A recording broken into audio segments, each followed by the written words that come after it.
hearing. So we'll do the budget hearing first, then we'll do the presentation. So I'll turn it over to Dr. McLaughlin. Let me say good evening, everyone. I was on task.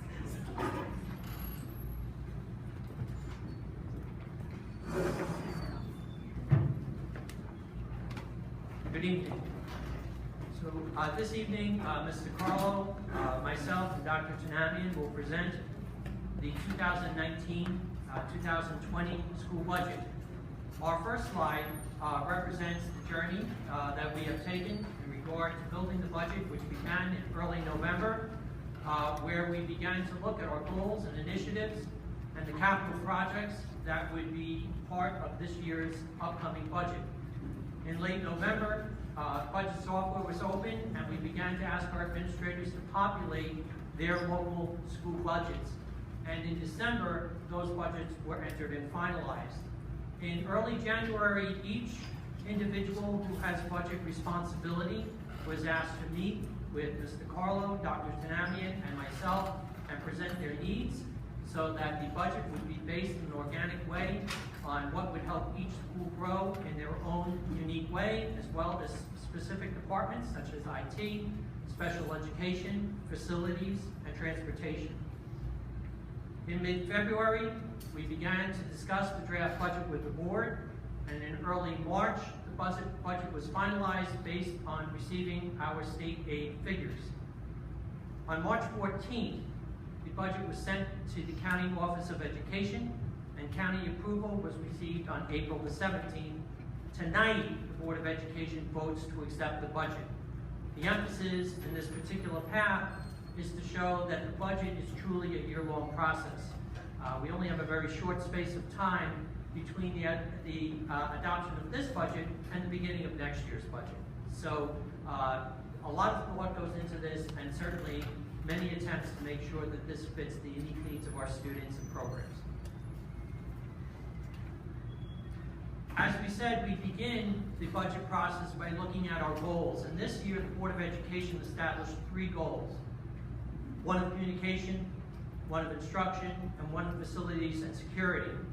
And what we have attempted to do whenever we've looked at the budget itself is to make sure that the expenditures that we are planning fit into the goals so that we are funding the direction that the board has established in conjunction with all of those voices that we have heard throughout the community. One of the important places to emphasize is our enrollment. We are a healthy district. Many school districts throughout the state of New Jersey are experiencing enrollment declines. And our district is showing the opposite. We are not only sustaining our student population, but we are growing. And this year, and compared to last year at this time, we've grown at about 100 students for the district, which is significant. And next year, it looks like it will continue in that direction. Our kindergarten enrollments are, at this point, very, very healthy and ahead of the pace of prior years. In terms of our staff, I also want to point out that of our 271 certificated staff and 309 non-certificated staff, that does not refer to full-time equivalent. Those are individual people who are represented there. So particularly in the non-certificated staff area, many of those individuals may be part-time employees. Where we are also growing, in addition to our own student population, is in our curriculum and in our methods of instruction, where we are building towards greater levels of achievement. Our academic intervention is an area that we've targeted and focused upon for growth, and our areas of support and safety, which we'll talk a little bit about in the upcoming slides. Dr. Tanamian, would you like to speak a little bit about balanced literacy and some other curriculum areas? Good evening, everyone. As we look forward to the new school year, our signature initiative is our investments in balanced literacy in our elementary schools. First off, professional development. This school year, we've already started investing in professional development in preparation for launching full balanced literacy in all 5 of our elementary schools in September. As part of that launch, the job-embedded professional development teachers are receiving now will continue into next year and then grow as the year goes on. The focus for first year of implementation, and let me stress this is a multi-year implementation plan, but for first year is on the Reader's Workshop, which is one component of the Balanced Literacies program. Curriculum development as well is also underway. This month, our Instructional Council will start to review the first round of new unit plans that will begin to be taught this September. And so that process is underway, and those will continue to be investments made. Foundations and Words Their Way are our word study and phonics program that will be across K through 5 classrooms. And then we'll also be investing in professional development to build the capacity of our teachers in our elementary schools to conduct universal screening 3 times a year for literacy and math proficiency for all of our students. I mentioned the units of study and the UBD Tier 3 templates. That's the curriculum that we'll be investing in to support the launch of Balanced Literacy. We're also going to make significant investment in classroom libraries. So every classroom will start off the year with a new classroom library to support this approach, which will have a common leveling system. That's sort of how we match students' reading skill level to the just right text. And with that, Mike, next slide. We still have additional investments that we'll be making in curriculum and instruction next school year. I'm excited to announce a few pilots. Over the last 2 to 3 years, the district has adopted new curriculum in elementary science and in elementary social studies, but our curricular resources are dated. So we're going to launch 2 pilots, one in 3rd grade DBO called Elevate Science, to look at potentially making more investments in that curriculum in the future. And on the social studies side, Project Imagine will be in the 5th grade at Stony Brook. Throughout the school year, we'll provide updates and reports on how both of those pilots are going. And then the biggest and most significant pilot that we'll be making and shift that we'll be making is in 5th grade across all 5 of our elementary schools. We're going to launch 2 different pilots around the curriculum programs. We have not yet identified those pilots yet. We just recently made the decision to departmentalize our 5th grade next year, which allows us to be very specific around which teachers are teaching math and then providing them a targeted professional development throughout the school year. Starting next Monday, for the next couple of Mondays, those teachers are going to be meeting with me at central office to begin to review different programs. And by the end of this school year, we'll come forward to the community to identify which programs we will make investments in starting next year. And an additional resource we're very excited about, we're transitioning from Dare to Lead next year and expanding our substance abuse curriculum from not just 5th grade, but that includes 5th, 6th, and 7th grade as well. Training has already occurred for our physical education teachers, and we'll be purchasing new kits for every elementary school for those teachers to use in teaching that aspect of the curriculum. We are also in the process of investing in a new computer literacy curriculum that will blend, I should say, the traditional library media curriculum with more of a STEAM type curriculum that will be launched in all of our elementary schools next school year. And we'll continue to make investments in online resources like Reflex Math and Newsella that are being used widely throughout our district this year and will continue to be used going into next school year. Mike? Intervention. One of the big significant investments this new budget makes is to ensure staffing in all 5 of our elementary schools includes at least 1 full-time interventionist, academic interventions teacher, and 1 full-time reading specialist. This is a significant shift and will have a significant impact on our ability to provide early intervention to all of our students across K-5 schools, and will really support that vision of the universal screening. So they align there, and it's a really nice win for us going forward. You'll also see investments in Frontline, the software program. That's a program that allows us to put online our referral system, so that teachers, when making a referral and calling for an RTI meeting, all of that now will be streamlined and tracked better from year to year. So that's also a new shift. And I already did mention the universal screening. So with that, I'm going to turn over to Dr. McLaughlin to talk about special education investments.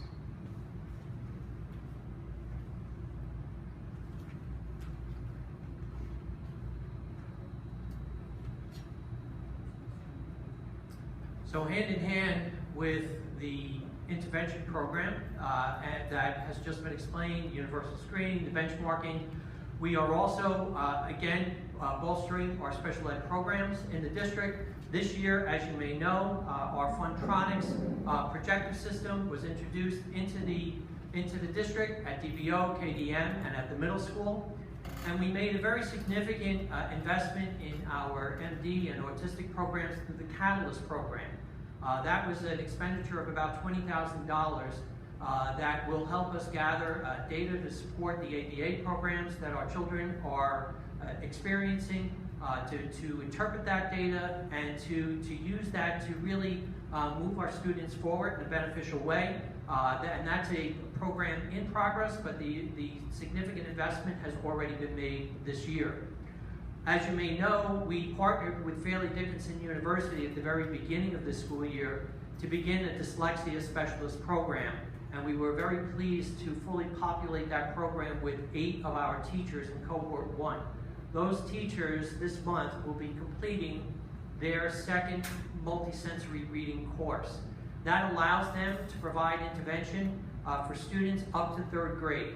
The cohort will continue their work in multisensory 3 and 4 next year, which will then allow them to work with students at older ages. But the important piece to mention is that as our teachers are learning, they are also able to put these pieces into practice. At the same time, in September 2019, we will initiate the second cohort of teachers, which we hope again will be filled with 8 teachers. 8 teachers is the maximum amount of students that we can have, so that we continue to build upon the dyslexia specialists who are in the district and who can provide intervention to our neediest readers. This is funded, the program at Fairleigh Dickinson is funded through the district's reimbursement program. So as you may know, graduate school tuition is not an inexpensive feat, but it is one that the district is committed to, not solely dedicated only to those who are in the Fairleigh Dickinson program, but to a number of our other staff. But the Fairleigh Dickinson program is one that we have found conducive to utilizing that tuition reimbursement for.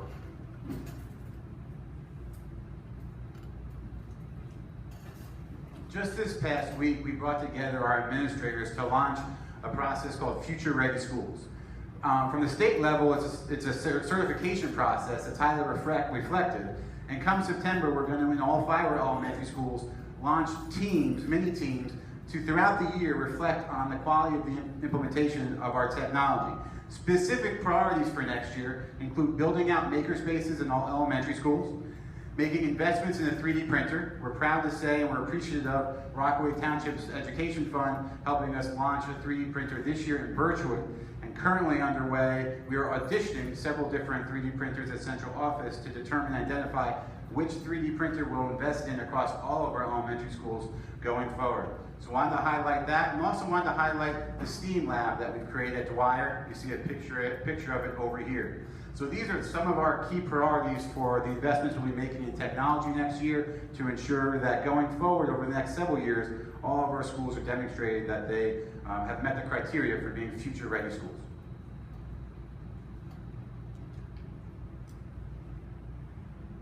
I don't think it's any surprise to anyone that we are committed to character education. We talk about it probably at every meeting that we have and in between. Social and emotional learning, we know, is a key element for students to feel safe and secure in school and to be able to learn in a safe place. This year, we were truly heartened by adopting our core beliefs. I didn't mean that to be a pun, but it turned out to be one. And we adopted our core beliefs of honesty, empathy, acceptance, respect, and trust. And it's through those core beliefs that we build everything in our schools, both academically and from a character education point of view. We were so pleased this year in our very first year of being involved in character education to have a state school of character named, Stony Brook School. And Stony Brook School is awaiting, by the end of the month, word on whether they are named as a national school of character. But whether or not they are, we know that the mission of character education is not ever a complete one. It's a work always in progress.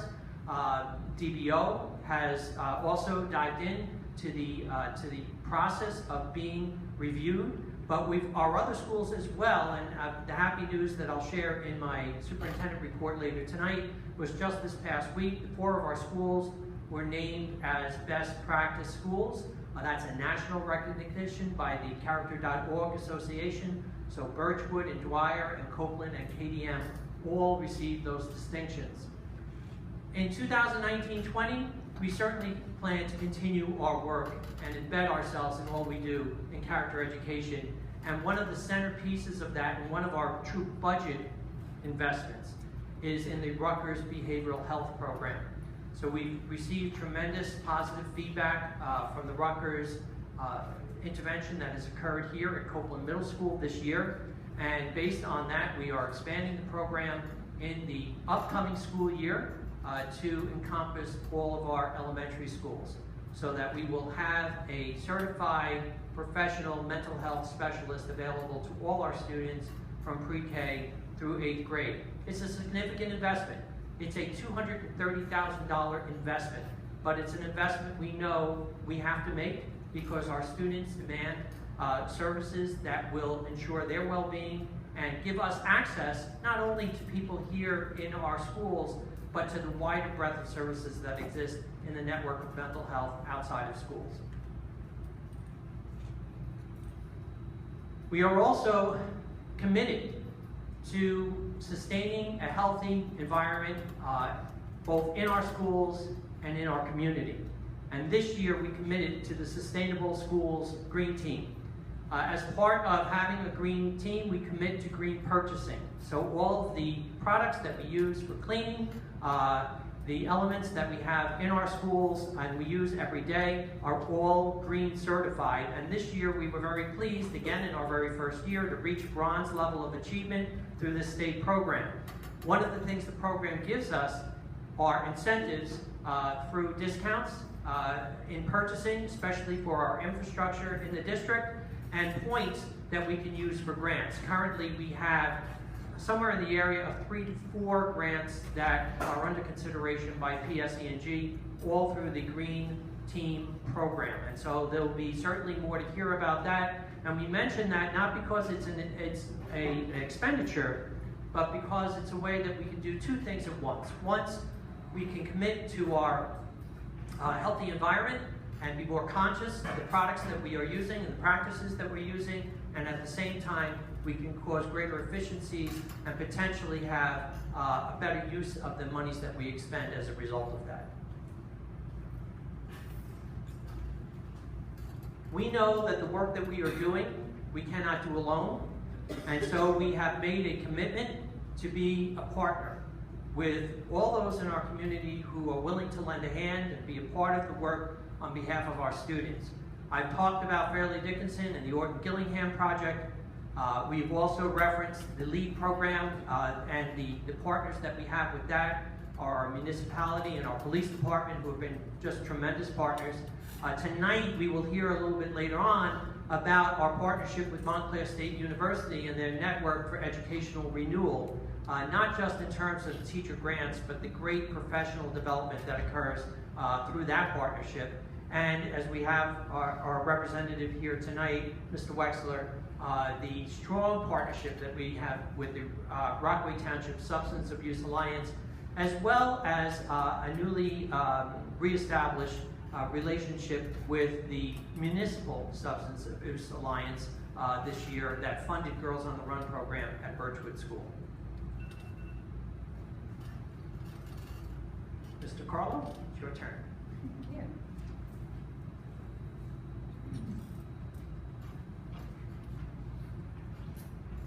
Okay, so I don't get to talk about fun stuff. I get to talk more about sharpening my pencils that I just dropped a little bit of thank you. Okay, so facilities improvements. This year, we did an HVA system at Stony Brook, and we also installed new windows. We're switching gears a little bit, and what we're going to do starting next year is we're going to try and get our capital projects on a 2-year cycle, which means first year we're going to decide what we want to do. We're going to have our professional people design it for us, and this gives us a greater period of time to go out and bid when we can get a price that's most advantageous for the board. The longer you wait, the less your pool of contractors are available, and the higher your prices are. So what we're going to do for next year is we're going to plan and design the rebuild of the Stony Brook parking lot. This way we'll get that all set. We're going to do some work on the front handicap entrance. We're going to change the grade at which it goes up, because that needs to be lowered a bit, but we'll have all of that ready. So come February of 2020, then we'll be able to go ahead and put it out to usually about the best time to get a project bid, awarded, and ready to start as soon as school is over. So that's why this year, the year we're in now, 1920, you see we pulled $2.7 million out of our capital fund. Next year it's going to be considerably less, only because we're just paying for the design. The following year we'll be paying for the implementation. Okay, so where does our money come from? It's blue on my sheet, it's purple up there. So the purple is the tax levy. It's the amount of, it's close to 90% of our full budget, and it's just about everything we have to spend. Our next largest one is state aid. We get about 6.5% of our revenue from the state. The other ones are much smaller. We get 1.3 out of what we call fund balance. If you look at the actual ad in the paper, it's called legal reserve, and what that basically is money from the year prior that we could roll into the new year to try and keep the tax rate down. And we try and do that every year just so there's a little money for us to start with that we don't have to worry about raising. This year we're only pulling 0.5% out of our reserves. Others, it's tuitions that we collect, preschool tuitions, people who pay for subscription busing. Again, that's about 0.5%. And special revenue, those are our federal grants and our grants from private organizations, which makes up about 1.2% of the budget. So revenue-wise, this year, everything we have in this budget is within our, or less than, you'll see that on another slide, less than our 2%, and we did not use any of the waivers that a school district could use if they needed to, and that would put the levy over 2%. If your health insurance goes up more than 2%, which ours did, or we could use bank cap. We had over $2 million in bank cap, which is money that wasn't spent in prior years, and it was the board's decision to let that amount expire, which means now it's gone. It's money that was saved, it's money that was never collected in taxes, and it's money that's not going to be spent. So we were committed this year to just using what we could get, staying under the 2% of our revenue, and we didn't use any of the waivers that could inflate the tax line. The board was very much in favor of doing that. Next slide. So our expenses, as you can see, instructional expenses, and that includes salaries and benefits, is practically the entire right side of this pie chart, and it takes up probably about the biggest part of our budget, which it should, because we're an educational community, so we should be spending the most, obviously, on education. The other amounts that we have in here, benefits, that lime green on the left, 24% of the school budget is benefits. That's one of the things we try and work around. When your benefits are that much of your budget and you want to stay under 2%, sometimes you have to do some juggling to get it to stay that way, but we were successful this year. Debt is 1%, that's paying back bonds that we owe from prior years. Administrative costs are 6%, transportation is 5%, and operation and maintenance of plant, taking care of the buildings, is 9% of the budget. This has it broken down even further. You can see the exact lines that everything is on. I'm not going to go through everything. I'll highlight the large ones. Regular instruction is 25.6%. Total instruction is 36.8%. You go to the next slide, please. So what they call undistributed expenses or support services is 60.5% of the budget, and you can see on each line exactly what it is. So the pie chart said benefits were 24%, this said 23.6% because I wrote it out to a decimal point. That's how it breaks down in the budget. And this is the end of our expenditure line, so our capital expenditures for this year. Now, capital expenditures are two things. It's big projects that we do, or anything that we buy that has a value of more than $2,000. So if we buy a lawnmower, that becomes a capital expenditure, because it's something that has to be depreciated. that will be in that total also. Special revenue is, again, your grants, and debt service is what we owe on outstanding bonds. So the total amount is a little light, down at the bottom, that's 100% of the budget, and the total budget is $51,820,995. So here's our tax increase history. Starting in 2007, 2008, it was up at 5.81%, and went down, went up, down, and then we ended up with our 2% cap, which the district has been staying under. The year that we're in, 18-19, was 1.98, 17-18 was 1.98, and this year we carved it down a little bit more, and we got it down to 1.95.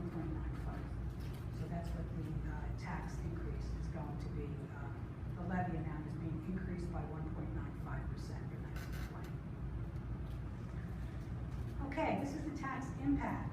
So houses were reassessed, properties were reassessed, so we used the new tax rate. And the average assessed home value in the township is now $340,315. So if you take into account what we have for the new tax rate, the average home is going to see a $16.14 reduction in their taxes for calendar year 1920, or school year 1920, which works out to about $1.34 a month.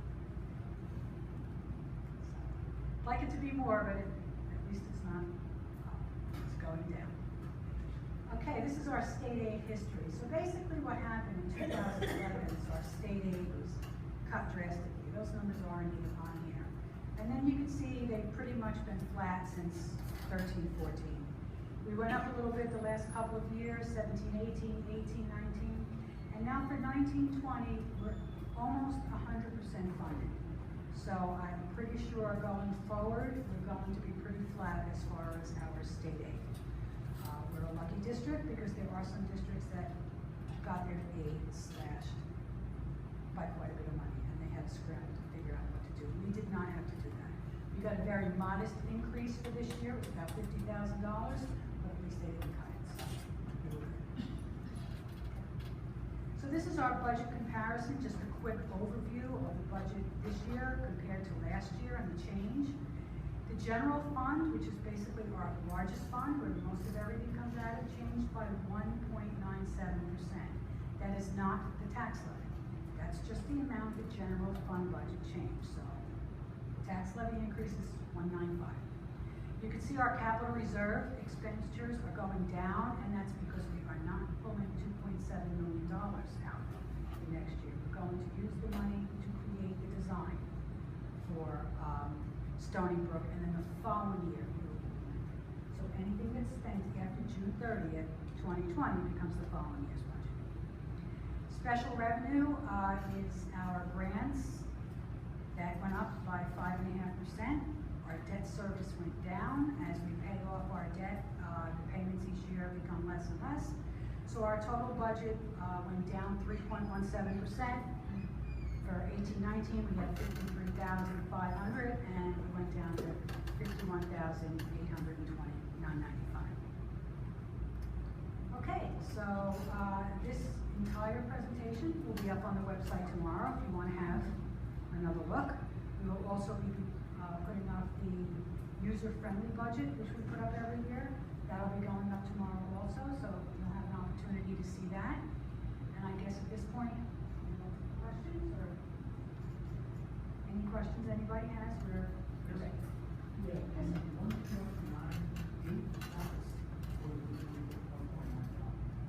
The tax levy increase is 1.95. The general fund, pardon me? Sorry, is that tied into property tax? Yes.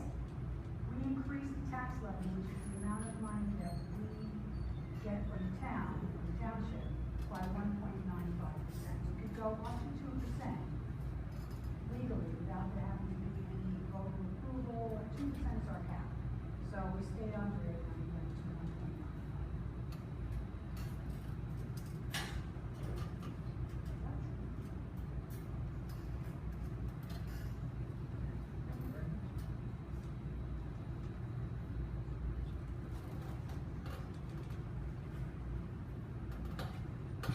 this time, the board would like to rejoin us at the table. Well, actually, you might want to stay there because we're expecting our students to perform.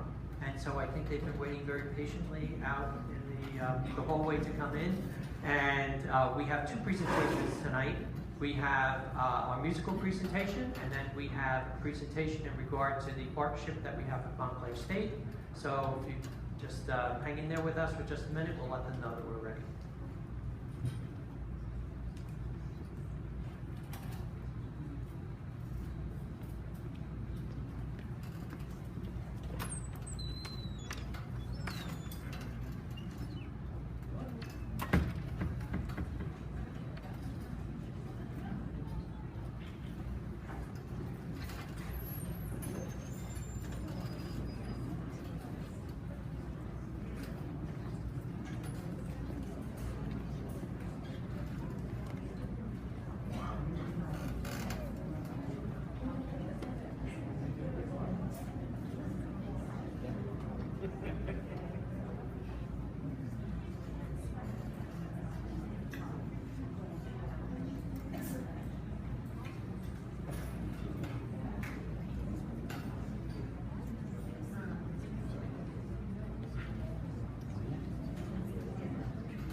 This evening, you're in for a treat. We have our students from choir under Ms. Ahrens and Ms. Goriev's direction. We're going to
So, say, happily accepted this challenge. The song is called Capture's Inner Monologue, and I wrote it originally and had a bunch of high school kids write it. And they wanted to do it, and not only did they want to do it, but 3 of them wanted to do it on brand new instruments. So, a flute player just thinking it was a hard flute part, and they all, Vanessa, Tara, and they're all playing new instruments to do this. So, they've been basically living in the music room for the last 4 months, and they're doing an amazing job. So this is called Captain's Inner Monologue.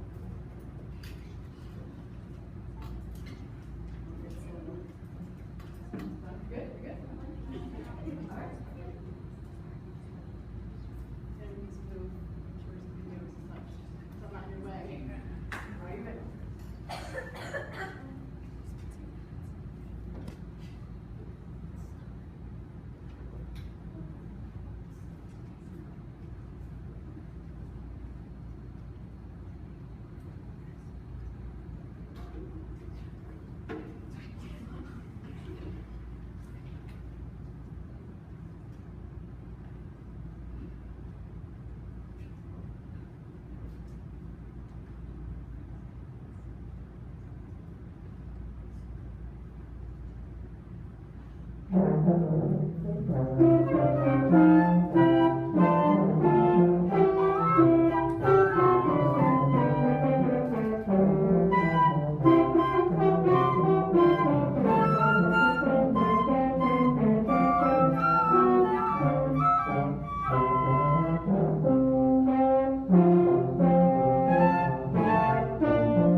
Different schools have been doing different things to promote our art message. So that's why our school students, who else is out here? That's why our students, was your brother here? Alexander? Your brother? Go ahead, you belong up there. Go ahead. Okay, now that he's your brother. Okay. So the Dwyer students learned a heart song that we do with our flag salute every morning. And the 5th graders went around to teach the younger students this song. So this is our finale to our presentation that is to come. Ready? Nice and loud.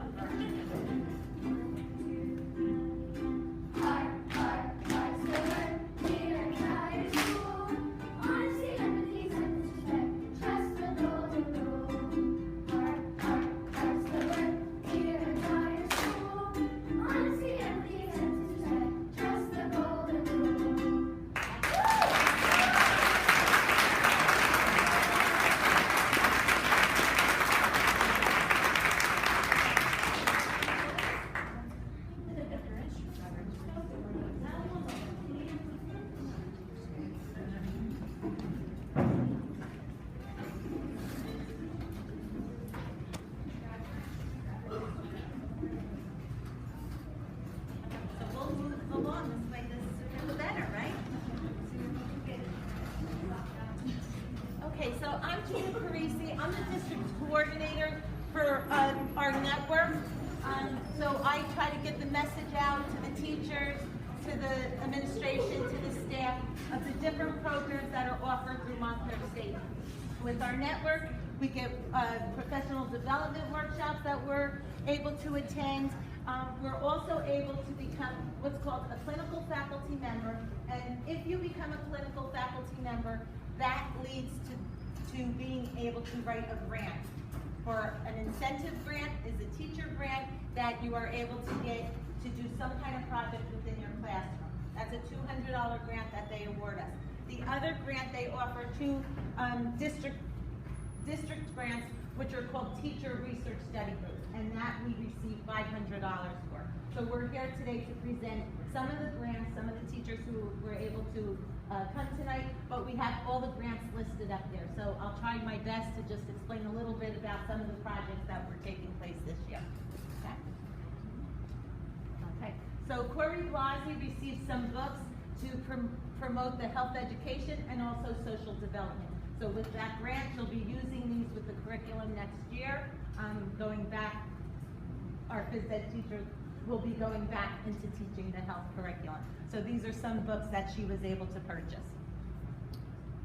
STEAM Up Science Exploration. This is Miss DiFilippo. She's over in 4th grade over at Dwyer School. And she purchased STEAM materials to promote critical thinking and creativity.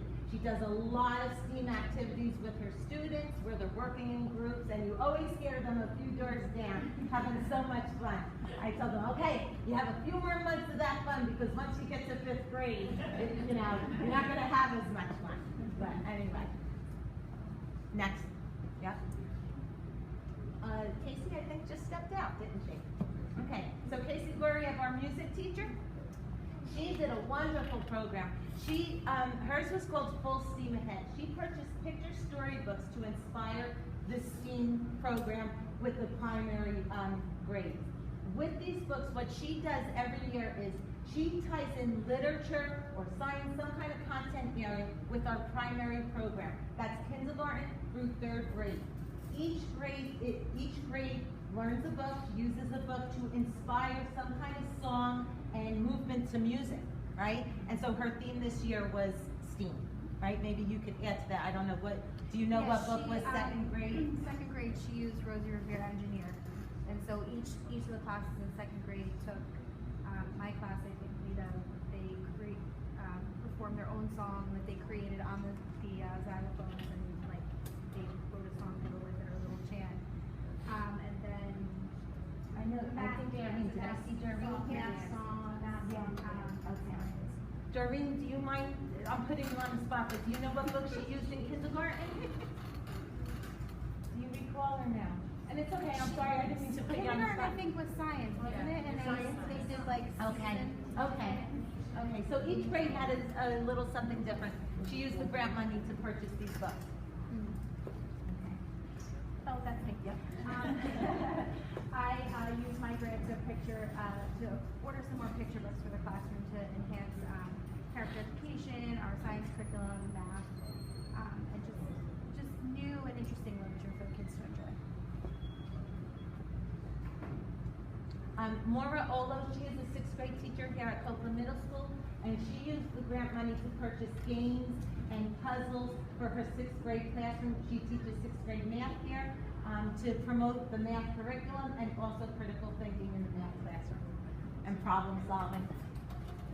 We also did a math night with that and tied in some of the puzzles with that math night. My grant, I purchased a cricket machine. I'm so excited about it. We have been, dressing up some of the Dwyer bulletin boards throughout the year. This is showing you some of the girls who were here this evening, and they put together a bulletin board using the cricket machine, and they designed this whole bulletin board themselves. They created, they looked online to see what quote they wanted to do, and they used the cricket machine to create the letters and for the cricket machine to punch out, and then they displayed the bulletin board. Mrs. Tui, she's in 4th grade over at Dwyer School, and she purchased, hers is called Show Not Tell, and she purchased many picture storybooks to use as mentor text with her writing curriculum. Vanessa Waxman. She's our technology coach here in the district, and she also purchased a Cricut machine, and she had many of the Copeland middle school students. If you take notice around the school, you'll see a lot of things that she has done with the Cricut machine. As you walk up the steps, she has a picture here. As you walk up the steps, it's promoting the art message, and on different doorways and places, she has different quotes. Elise Webster, hers was called Team Learning, and it stood for Technology Excites and Motivates Learning. And these are some of the technology equipment that she purchased within her special ed classroom, her resource classroom, and it's really to help students, to assist them in their learning. Mary Wilbacher, she's a third grade teacher. She used it, she called it Equipped Classroom, and she purchased plastic containers for centers and pocket folders, and she has a whole bunch of centers that she did. We already went over yours, but if you'd like to get, I was bragging about it. If you don't mind, I'll just go back real fast. We mentioned second grade, what you did, Okay. first grade, kindergarten, but I didn't know first grade and third grade. Do you remember which books you used for your program, your Which STEAM? books? First grade, I didn't use any books for Okay. them. Third grade, I used What Can You Do With a Problem? There's a whole series, What Do You Do With a Chance? What do you do with an idea? What do you do with a problem? We took the idea of math problems and we used the book, The Math Curse. So everything was math.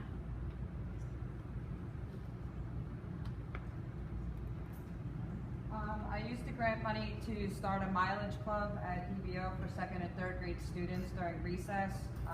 It was designed to have a healthy approach and a socialization for the kids and to cut down on some behavior issues at recess.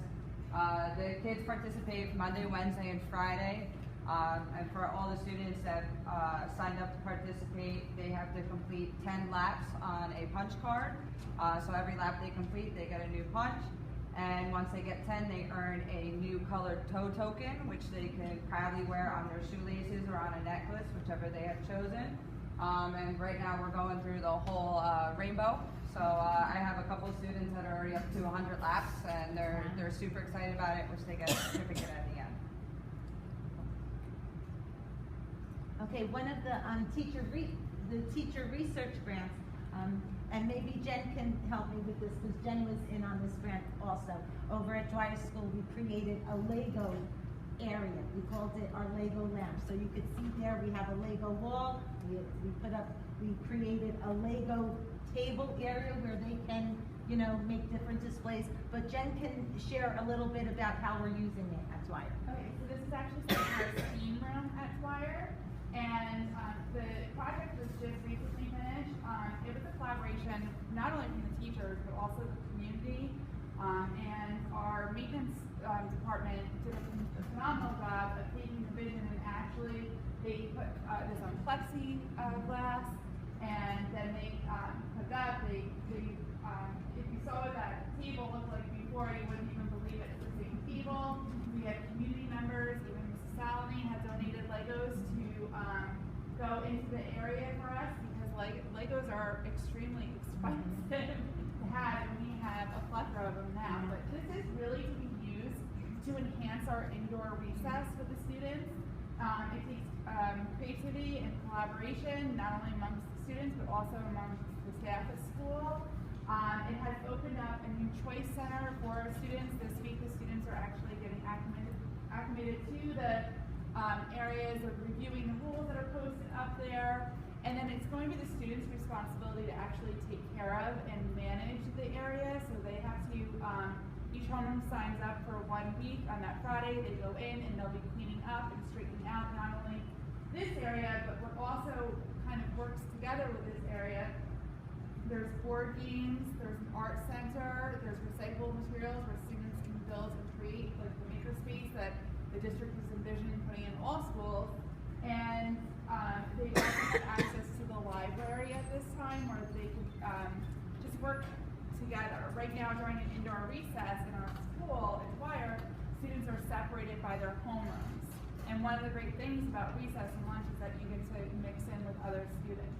So I have have to tell you, every time I saw maintenance before they start working on it, like, are you here to do my Lego lounge? I'm here to do our Lego, not mine, but our Lego lounge. And finally, I got to the point, we showed up one day, I said, listen, you keep coming back, I'm going to bake you biscuits. Sure enough, I came in with those biscuits, they kept coming back, we got it done. Yeah. And then our next one that we got was for character education. You saw our finale. All the schools have been doing things. This money, right now, each school is in the process of creating a banner. And we're going to use that money to purchase these banners. So wait till you see the designs. Each school came up with something that's unique to their school. So, and that's it. So thank you for listening. Thank you, Superintendent Parisi, Ms. Gloria, Ms. Bruner, Ms. Myers, Ms. Wise, and all the teachers who were represented here. I think it's a great follow-up that we had our students perform, and that you saw the use that our teachers make of instructional materials. It's a great follow-up to the budget presentation to show how those numbers and figures actually play into the education of our students here in Rockaway Township. And the part that I do want to emphasize from this whole presentation is that none of this is requested or mandated of the teachers. This all comes out of their own initiative. This all comes out of their own time, the competition for grants, the participation at Montclair State, becoming a Montclair State scholar so that you are able to apply for the grant, all comes from teachers who are willing to go over and beyond. And I have to, especially in this Teacher Appreciation Week, thank you tremendously for the efforts that you're making and your colleagues as well. So thank you so much for presenting tonight and for all that you do throughout the course of the year. I think at this time we can ask the board if they'd like to come back up.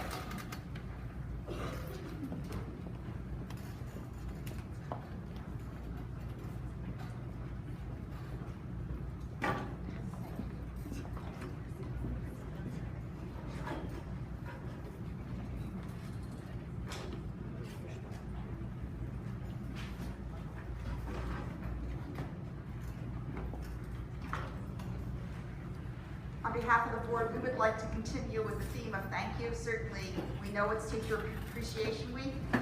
We totally appreciate you, your untiring efforts for those teachers who are here tonight, and I hope you pass the word around. Everything you do is recognized, and our gratitude to all of you. In addition to the teachers, we had presentations tonight on the budget. The budget is no easy task. It takes 4 or 5 months to get a budget going. And I've sat through several budget presentations, and I must say that tonight was clear. Thank you so much for everybody who worked on it. Mrs. DiCarlo, I know you were the primary person, but the whole administration. I can assure you the budget process was very well executed this year. It was strategic. And everybody who wanted something had to justify why. So thank you so much. We appreciate that. And also then to Mrs. Goryev, and it's not Mrs. Goryev, it's Miss Goryev, but I don't know her married name, I apologize. Thank you. And Judy, where are you? Thank you, Miss Aaron, thank you so much, and thank your children. I love having music here, and bring it on. We'd love to see it all the time. Thank you so much. And with that, we're now going to move into the public discussion. During the course of the board meeting, the Rockaway Township Board of Education offers members of the public an opportunity to address issues regarding the operation of the Rockaway Township Public Schools.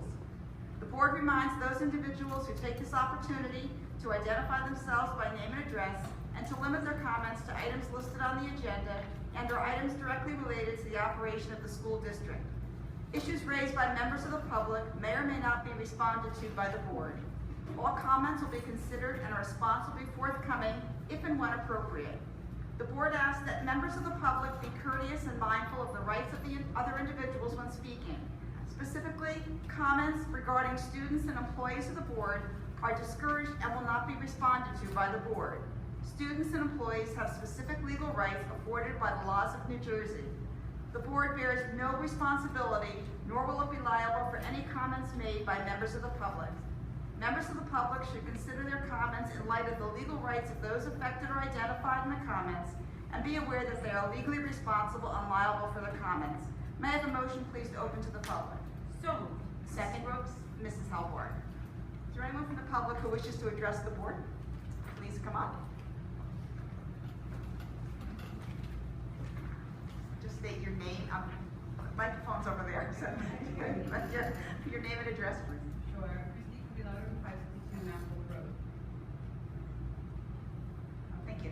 So I just wanted to follow up on the status of the permit for the Dwyer electric sign.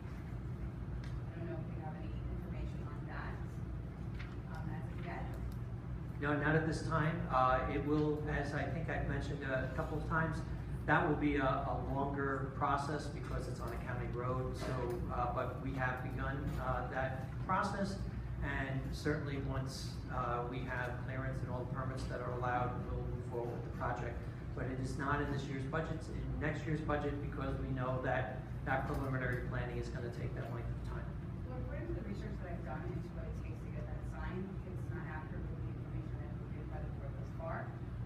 Firstly, well, there was that, and then since we were allegedly budgeted, or told we were going to be budgeted for this year for the sign, and now we're told that it's been given to Birchwood because the permit process is going to take so long. And I'll say so long because you say years, when I'm talking to the county, they don't say years. And so I want to understand at the very least why we aren't being considered for the money it would take to get the permit, so that we would at least have it for the following year, the sign itself. That's something that I'm not following. So we completely cut off. Sure. Well, I do want to make a very purposeful distinction that it wasn't choosing one school over the other. If we had the prospects of doing both signs in a year, we would certainly move ahead and do both signs in a year. But we're basing this off of past experience and the knowledge of how long those permits take. No one's holding up any funds for the permit. I'm not quite sure where you got that information. So we are moving forward in that direction, and our commitment is to both schools so that we have electronic signs at all our schools. Right. And unfortunately, I think you misunderstood me. I'm not saying that it's holding up money. I'm saying that why haven't we looked into it to say it's going to cost this much? It's going to cost us this much. Dwyer, sorry, you can't have it this year, but we'll budget this much for next year. It seems that none of the steps that are required to get this sign will be taken to even foresee it in the next 5 years. So that's my problem, is that I don't understand why it doesn't seem that anybody's actually looked into it. Because if it was looked into, then I would be told, instead of the paperwork and checks in the mail, I would be told, you know, we're looking into having the meeting with the planning board to go over it with them. We would be starting the process of notifying your neighborhood, or the Dwyer neighborhood, that we have the intention of doing the sign. Like, no little step has been taken. And so that's what I'm not following. I'd rather have you say, hey, we're not going to do it, we're not interested, than to have it Yeah, well, continuously. that's not the case. So I know that you've brought this issue up in public meeting before. I think that probably the most productive thing for you to do would be to make an appointment with Mr. Carlo. You can sit down, present your concerns. We can lay out for you exactly what has occurred so that you're getting accurate information.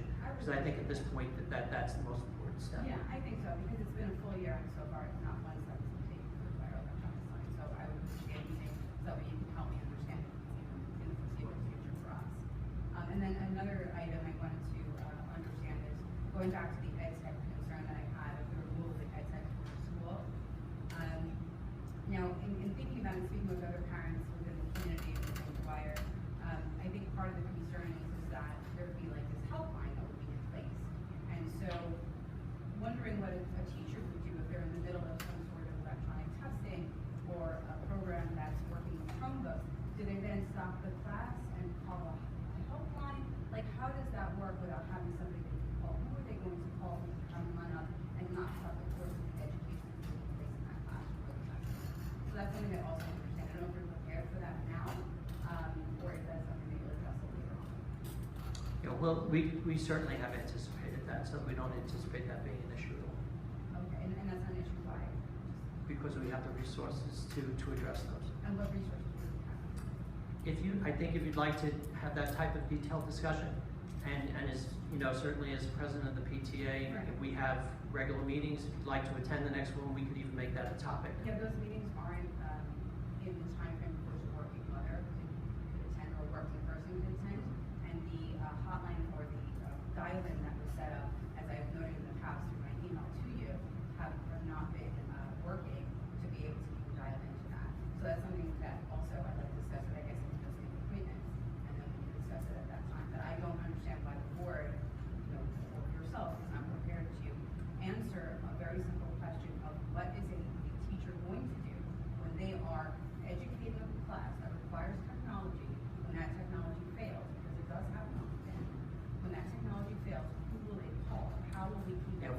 5-member tech department and who can be dispatched to any school at the time that it needs to. So I know that you'd like to kind of continue that dialogue. I don't know that this is really the right forum to do that with, but we're happy to answer any questions that you have. And again, if those, also I would indicate that if those meetings aren't convenient, you can always send a rep too, but we're happy to do a presentation. That's the purpose of having those meetings. I would like to understand, because I think it's important for that to be an instant question, or an instant response. We have that covered, we know the answer right now. Now we have a team of 5 people and it kind of works. Because I feel like and this is just maybe my personal opinion, maybe this belong here, but I feel like every time I bring something up, the checks email is the kind of the tone of the response that I get. And I feel that, as folks who are responsible for managing the education or the workings of the education system in this township, that those are the type of questions that the answers should be right on the spirit time, because it's foreseeable and it's ready to schedule and look at thought about. And so far, everything that was told to me in summer is not the same as summer approaches the full year. So thank you for your time. Anyone else? Please.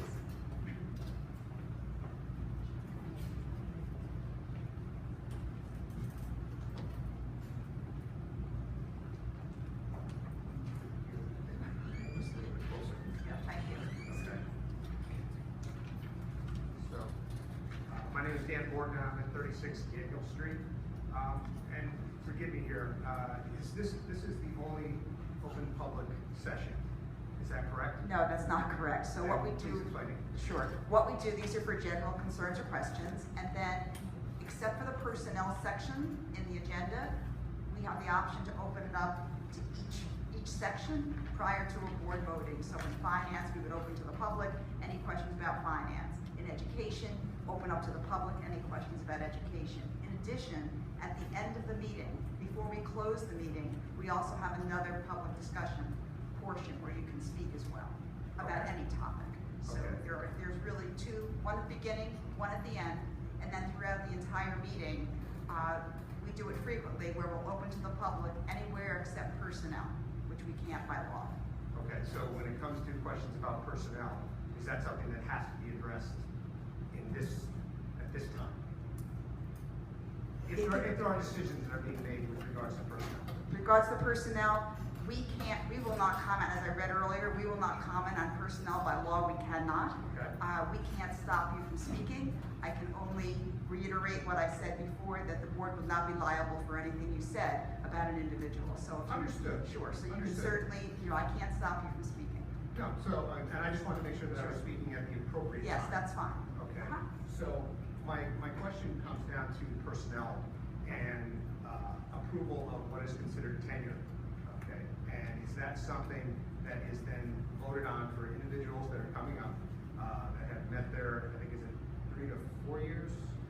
You want me to take this? If you can take that back. So a vote is not taken on tenure. The board doesn't award tenure. The board votes on the recommendation of a superintendent for renewal. When a person, a teacher, puts in 4 years, now the law is, it used to be 3, but now it's 4 years plus 1 day, tenure occurs. Okay, If the person there's a few variations on that. For the most part, it's 4 years plus 1 day. 4 years So, plus 1 day. yes, for a teacher. okay, for a teacher, does that include all staff?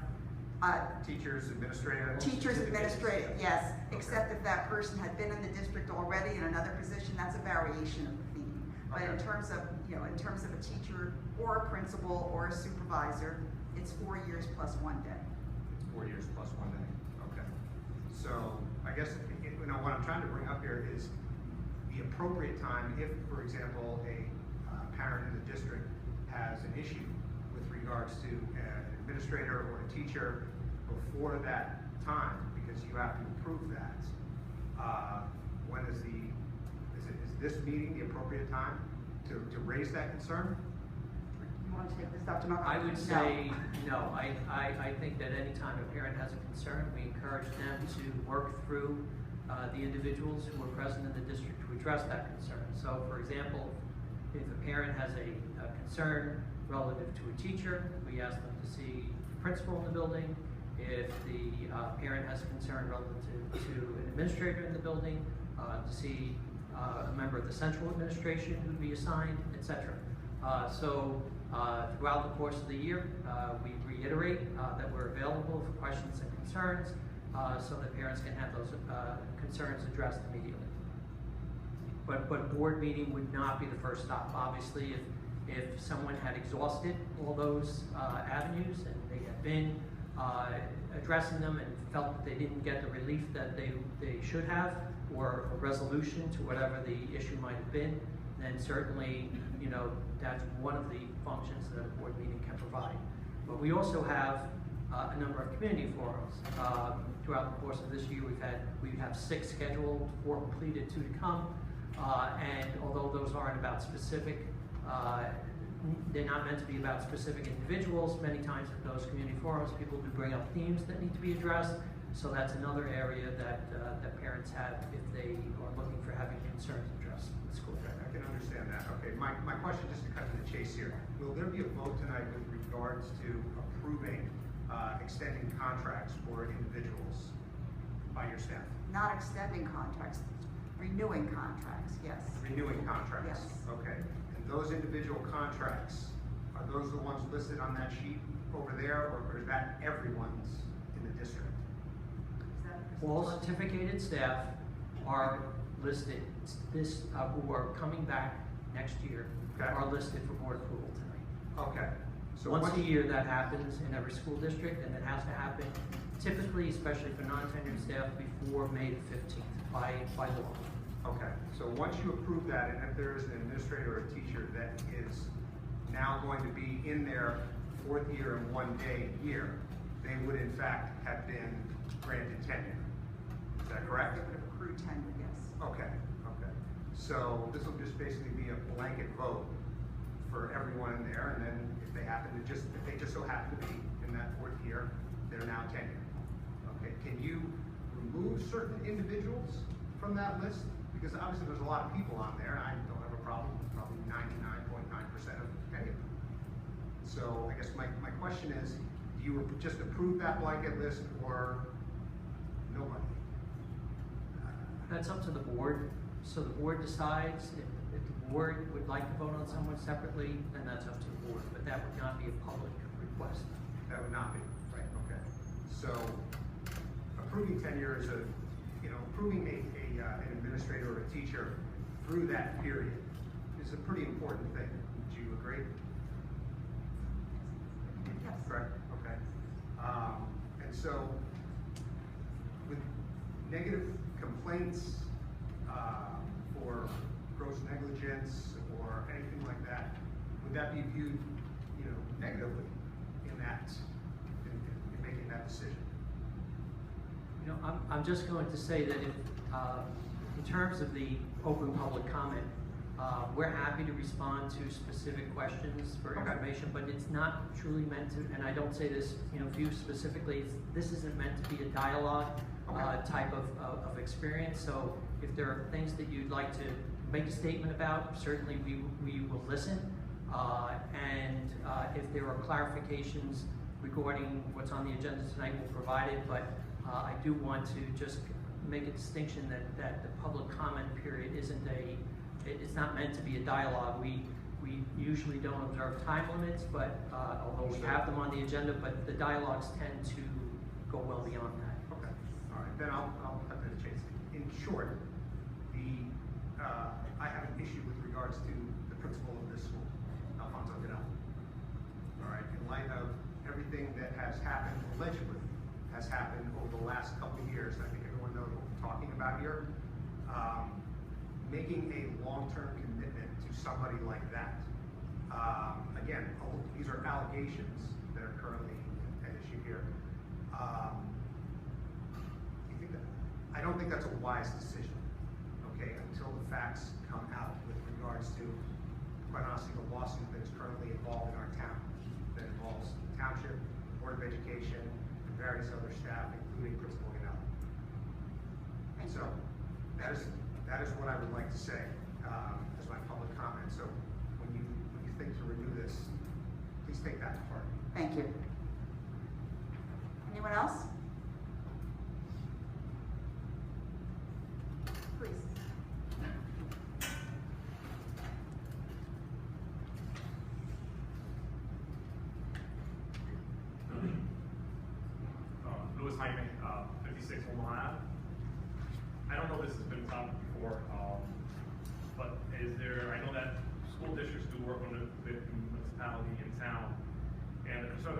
at times, plus stop. Cars just flying right through, not stopping, not slowing down. And I'm wondering if there's a discussion that we have with the police department in regards to maybe having a cop there or decoy of some sort to kind of send a message to some of the families or some of the members of the community. Absolutely. I think more than ever, these incidents are increasing. I know that our administration is in constant contact with the police department. Most recently, we've started installing cameras on the outside of the buses to try and get those offenders. But I know for certain of 2 or 3 instances that parents have said to me, this corner is really, really bad, and it needs to be policed more. Then I made the call to Dr. McLaughlin and asked him to follow up with the police department. And if you want to take it from here, you can. But this is a grave concern for us as well. Yes, and I do want to emphasize the exterior bus cameras are a big part of our response to that because, as you know, our police department has four police on the road at any one time in a pretty expansive town. So the ability to be in the right spot at the right time that someone passes is going to be, we'll certainly put them in the most problematic areas, but it could happen just about anywhere. We have a fleet of over 50 buses, and so we have with multiple stops. So I think the exterior bus cameras are really going to be a big help. We had a viewing just recently with our committee, our operations committee, so they could see the actual footage of the image that takes place when a car attempts to pass a bus. We get an image of the vehicle itself, a very clear image. We get an image of the license plate, and we are able to actually even perform our own summons that we would then process through the police department, through our transportation department. So that's a really aggressive way that we're trying to combat this particular area in a school district where all our students truly are transported. This has to be a high priority. But could you give us the address of that bus stop or that area so we can then relay the message? It's right where Ellen and Omaha meet, right in that corner. Thank you very much. Dr. McLaughlin, will you then follow up? Thank you. Anyone else from the public?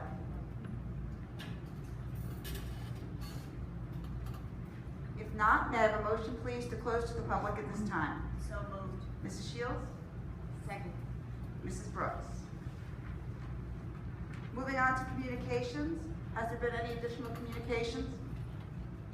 Yes, we've received one letter from Mr. McGovern, and it was concerning stipend position. Thank you. The board is in receipt of that letter. Moving on then to the minutes. To approve the minutes of April 16, 2019. May I have a motion, please? So moved. Mrs. Brooks? Second. Mrs. Smith?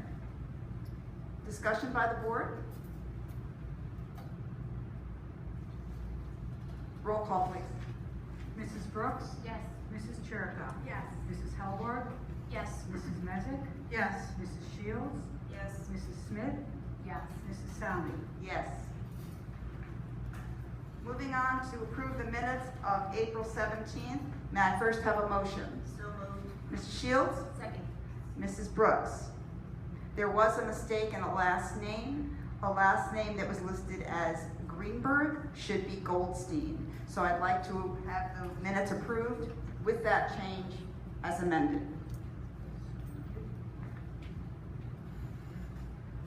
Any board discussion? Roll call, please. Mrs. Brooks? Yes. Mrs. Chirico? Yes. Mrs. Hellborg? Yes. Mrs. Mezek? Yes. Mrs. Shields? Yes. Mrs. Smith? Yes. Mrs. Salmi? Yes. Moving on to approve the minutes of April 25th. May I have a motion, please? So moved. Second. Mrs. Shields, Mrs. Jericho. Board discussion? We've been a little busy, as you can see by these minutes. Sorry for this. Roll call, please. Mrs. Brooks? Yes. Mrs. Chirico? Yes. Mrs. Hellborg? Yes. Mrs. Mezek? Yes. Mrs. Shields? Yes. Mrs. Smith? Yes. Mrs. Salmi? Yes, motion all passes. Approve the minutes then of April 28th. May I have a motion, please? So moved. Mrs. Brooks. Second. Mrs. Jericho. Board discussion? Roll call, please. Mrs. Brooks? Yes. Mrs. Cherico? Yes. Mrs. Halberg? Yes. Mrs. Messick? Yes. Mrs. Shields? Yes. Mrs. Smith? Yes. Mrs. Salmon? Yes. Moving on to approve the minutes of May 1st. Motion, please. So moved. Mrs. Cherico? Second. Mrs. Brooks. Board discussion. Roll call, please. Mrs. Brooks? Yes. Mrs. Cherico? Yes. Mrs. Halberg? Yes. Mrs. Messick? Yes. Mrs. Shields? Yes. Mrs. Smith? Yes. Mrs. Salmon? Yes. All the minutes do pass. Moving on then to the superintendent's report. Dr. McLaughlin. Thank you. So a great deal of information has already been shared this evening through our budget presentation. However, I would like to share just a few additional items of importance. Today, as we have referenced, marks the beginning of Teacher Appreciation Week. As a lifelong educator, I agree with the words of the famed basketball coach John Wooden. I think that the teaching profession itself contributes more to the future of our society than any other single profession. We have had many resources for our students in Rockaway Township, but our best and our most powerful resource are the educators who work each day with our students. We acknowledge and we salute our teachers, not just at this time of observance, but each day that they greet our students at our doorways. This past April the 30th, the County CUSAC team spent a day with our leadership team reviewing district practices in the areas of governance, operations, personnel, curriculum instruction, and finance. Two of the county members also visited our schools. We appreciate the state's focus on accountability, and we were proud to share our practices and our work products. We look forward to receiving the results of the CUSAC visit in late June. Tomorrow, our district will post all known vacancies for the 2019-2020 school year. Recent postings and advertisements have resulted in hundreds of applications, underscoring that Rockaway Township is a desirable location for educational professionals. Last week, the district exchanged a draft shared service agreement for the 5 Class 3 officers with the Rockaway Township Municipal Administration. We look forward to providing the board with a final agreement for ratification at its May 22nd meeting and having those 5 Class 3 officers implemented throughout our district schools. And just 2 other notes. I referenced briefly before that in this past week, we received word from character.org that 4 of our schools received recognition for promising practices. We're very, very proud of those schools. We thank them for their commitment to our character education program and to our core beliefs. And then today, we received a surprise visit here at Copeland School, and Mr. Ganella and his team had submitted a grant to the California Casualty Group, who provided us with $1,000 in funding towards uniforms for our new basketball team that will start next year. So some nice happy news to conclude my report. Thank you. It's nice to get good news. Any questions for Dr. McLaughlin? If not? Mrs. Crowell, do you have one after your budget presentation, or is that your report? Short one. Okay, good. It is with great pleasure that I can report the telephone project. Twice good news. In addition, both projects at Stony Brook, new windows and the HVAC are nearing completion. The business office is in the process of finishing the re-registration process. This process is carried out yearly for students entering the 3rd and 6th grade in the fall and prevents students not residing in Rockaway Township from attending our schools. During our CUSAC review on Tuesday, April 30th, I had the pleasure of visiting Copeland and Birchwood schools with the executive county BA. She was impressed with both buildings and offered some valuable insight into ways we can freshen up their look without spending a lot of money. As we move into May, we are nearing the end of our budget year. Things actually become busier for us as we begin to work in the new year while still keeping the existing budget year open. I am fortunate to have a very dedicated group of people working with me in the business office. It is their hard work that allows us to support the educational community of Rockaway Township. Thank you. Thank you. Any questions for Mrs. DiCarlo? If not, moving to curriculum report. Thank you. Good evening. This evening for my curriculum report, I'd like to read into the record a community letter that was distributed to all of our internal staff and all families today. Our school district is proud and happy to share details with you regarding work we believe will positively impact your child's educational experience and underscores our commitment and belief in high achievement for all of our students. The below information summarizes important information about new initiatives the district is poised to move forward with. It is our hope you will share the district's enthusiasm as we venture together toward new and exciting approaches that will engage all of our students. While preparation is already underway for many of these initiatives, please know your feedback about these items or others not included here is always welcomed and appreciated. I'd now like to update you on 10 initiatives that are on the horizon for the district. First, the implementation of HARP. We are very proud of the core values our district adopted this school year.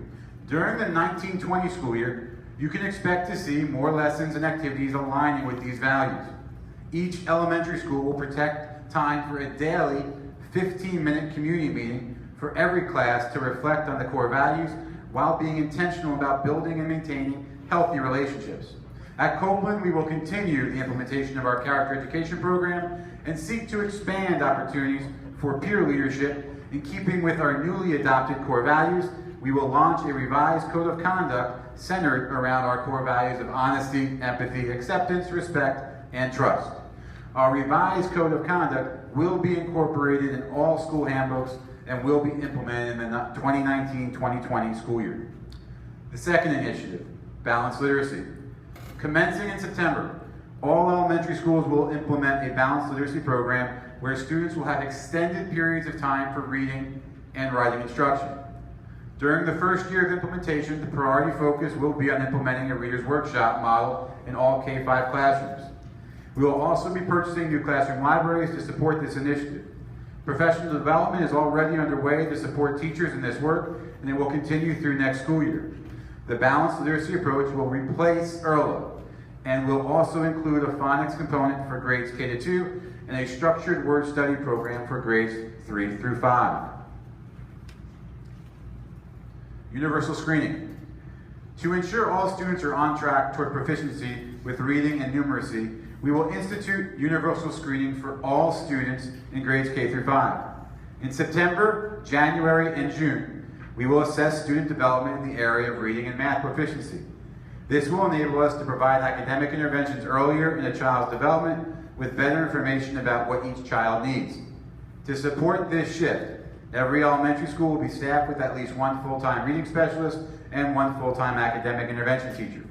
These specialists will provide targeted intervention for students who exhibit difficulties and provide them with the assistance they require to reduce achievement gaps. The expansion of substance abuse curriculum. We will expand our substance abuse curriculum to include grades 5, 6, and 7 by adopting the LEAD program, Law Enforcement Against Drugs, as a replacement for DARE. This instruction will be integrated within our health curriculum and delivered by our physical education teachers. 5th grade departmentalization. Beginning in September, our 5th grade teachers will no longer be self-contained with one class. Instead, 5th grade students will transition a few times each school day to more than one academic teacher. We believe this will provide 5th grade students with important preparation for the middle school environment while also positioning teachers to deepen their content expertise. Math pilot. With the departmentalization of 5th grade teachers, we will pilot 2 yet to be determined new math curricular resources. We will pilot 1 program in 3 schools and a second program in 2 schools. I will provide the community with more information about the programs we identify after we complete deeper analysis. Elementary homework guidance. In September, we will share with the community new guidance for our homework expectations across all elementary schools. We envision homework as an important time to practice skills already learned and to maintain a strong parent and school connection, whereby homework provides parents with quick and easy insights about what students are learning in school. Report cards. Given some of the above new programs and shifts, we expect to launch a new elementary school report card during the 1920 school year. We will be shifting to a standards-based report card for grades K through 5, which will align with our new balanced literacy program. This approach will provide families with more specific feedback about the priority skills taught at each grade level to enable greater partnership between our schools and the home. Science and Social Studies pilot. In recent years, we adopted new elementary curriculum for science and social studies. However, our curricular resources in these areas are dated. In anticipation of making new investments in the coming years, we will pilot a new social studies textbook in grade 5 at Stony Brook and a new science textbook in grade 3 at DBO.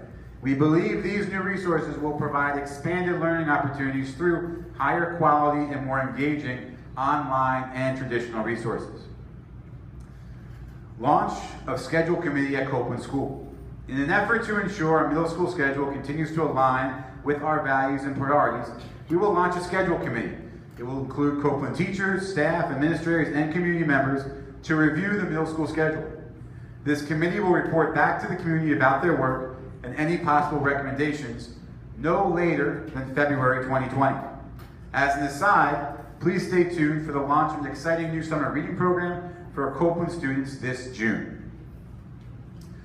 Lastly, new curriculum initiatives. Great importance continues to be placed on the critical role of libraries in our schools. At the same time, Rockaway Township is committed to the vision of media centers, which promote creativity and provide makerspace resources that align with 21st century skills and provoke students' intellectual curiosity. In this vein, we are in the process of writing a new blended curriculum for computer literacy and library skills for grades K through 5. We are also rewriting our 6th to 8th grade computer literacy curriculum and our 6th to 8th grade library curriculum. Lastly, we are writing a general Spanish curriculum for grades 7 and 8 for our middle school students who may desire to select a less rigorous world language track, but still gain the foundational skills necessary to continue world language studies in the high school. In anticipation of these changes, we are working diligently to organize ongoing professional development for our leaders and teachers to ensure they feel supported and valued as partners in this work. These are significant shifts, but we believe they are necessary to ensure our students and families experience the very best from our schools.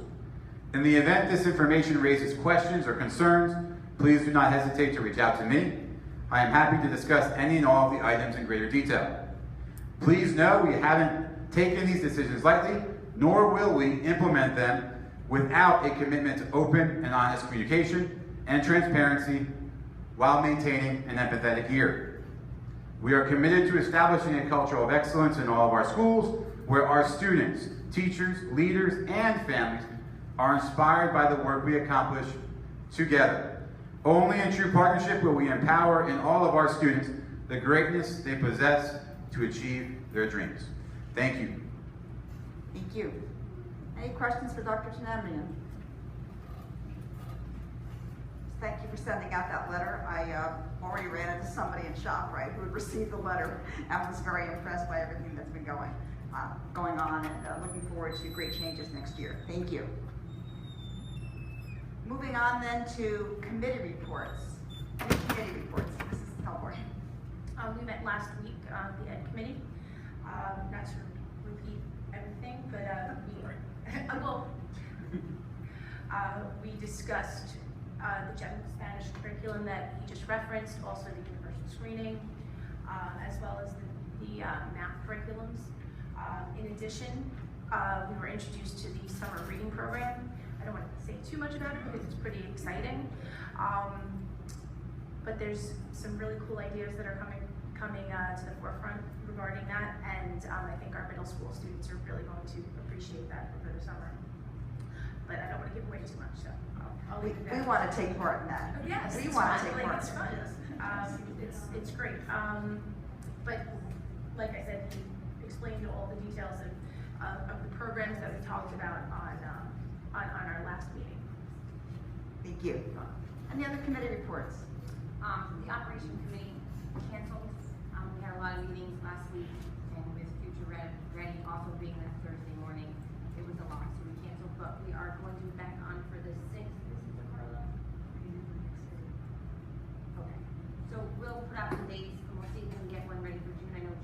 being like super short, like it's over. So we'll look at dates on.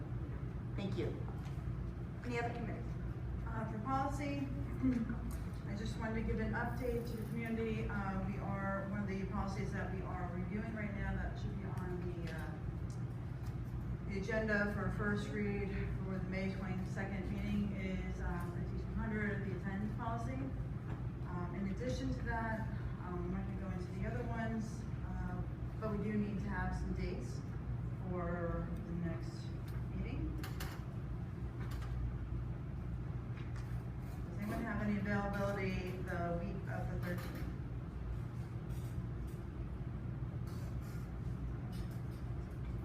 Are we gonna talk during the school day, or are we trying to meet in the evenings? Well, if we meet during the school day, then Mrs. Hellborg can attend.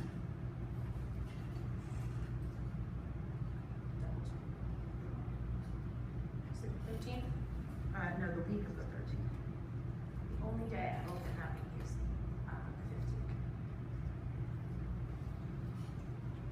That is the day we did resolution service. Yes, ma'am. Unless we met before, right? That's at 7 o'clock, so.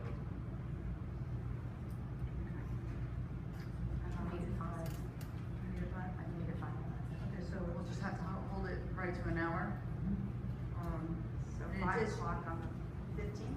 5 o'clock on the 15th. Thank you. 5 to 6. One other thing is when I was at a training this weekend, something came up about board committees. We did look at that policy before. Can you put that on for the agenda as well? The board committee, policy, I believe it's 0120. Oh, the committee. Yes. Yes. There were some suggestions from leadership there that we should look into.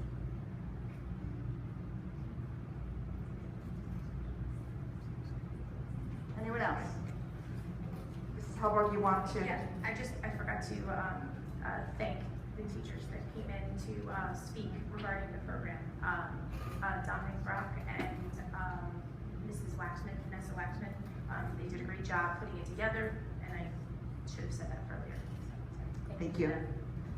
And for bus driver negotiations, we have declared impasse. However, that does not mean that we're not going to continue to try and negotiate and get a settlement. While you're waiting to get a mediator appointed by the state, you can continue your negotiations, and that is our intent. So that's where we stand with that. With that, no other committee reports. We move on then to recommended for board action. We're starting with personnel, starting on page 6, and it goes all the way. I'm sorry, page 4. Yeah, okay. And it goes all the way to page 7. So it's page 4 to page 7. May I have a motion, please? So moved. Mrs. Brooks, Second. Mrs. Shields. Mrs. Sonley, I would like to make a motion to separate out under the section 7, A personnel, under reemployment for 12 and 13. Can I have a separate vote for those two items together? Motion's on the table. Do I have a second? Second. Mrs. Hellborg seconds. So there will be no public discussion, since by law we are not allowed to do so. Discussion has been held during the executive session. For the first vote, we'll be voting on items 1 through, well, we can do 1 through 16, but not including 12 and 13. So we're doing 1 through 11, and then 14 through 16. So may I have a roll call vote on that, please?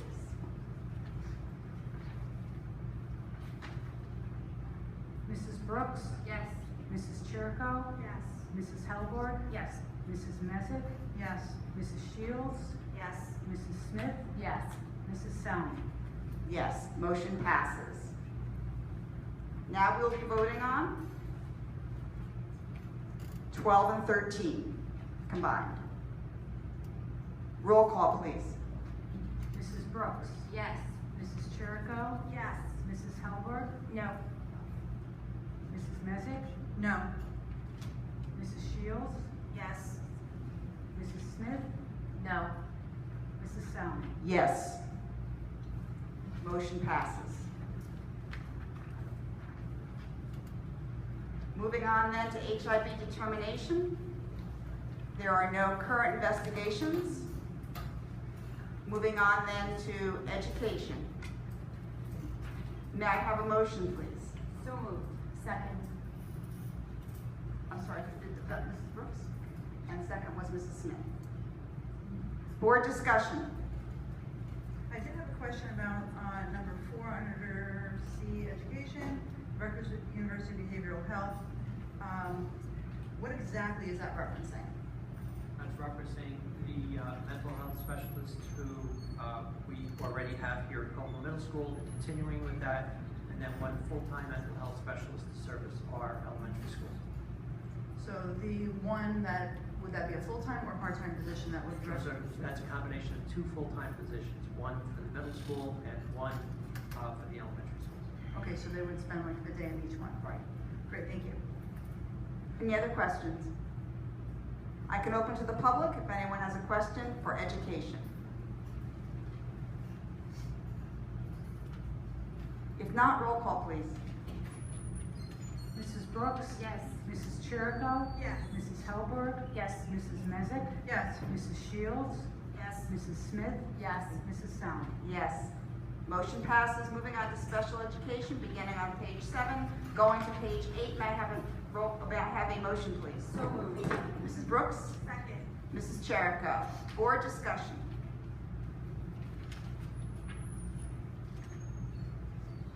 If not, I can open to the public. Roll call, please. Mrs. Brooks? Yes. Mrs. Chirico? Yes. Mrs. Helberg? Yes. Mrs. Mezak? Yes. Mrs. Shields? Yes. Mrs. Smith? Yes. Mrs. Salmi? Yes. Moving on, motion passes. Moving on to administration, there is none, so we go to finance, starting on page 8, ending on page 10. May I have a motion, please? So moved. Mrs. Brooks? Second. Mrs. Shields? Included in this section would be the approval, the formal approval of the budget that you heard the presentation for earlier tonight. Board discussion. If not, I can open to the public. Please. I have to open to the public before you speak, though. May I have a motion to open to the public? Second. Take your pick. Please. Once again, Christy from 562 Mount Road. So just had a comment. This is a comment that was, I had been in discussion with other parents regarding. Can you speak into the microphone, please, because they can't hear you. They want to hear you. So I have a comment about the budget and all of the changes that are going on. Some I think are great, some I have concerns with. And I think part of the concerns I have is given the fact that we are going to be changing a significant role within the board, being superintendent. If there's any concerns with making such big decisions without having that permanent placement in to make sure that it's consistent with their mission and their values as well, and that they would be able to carry on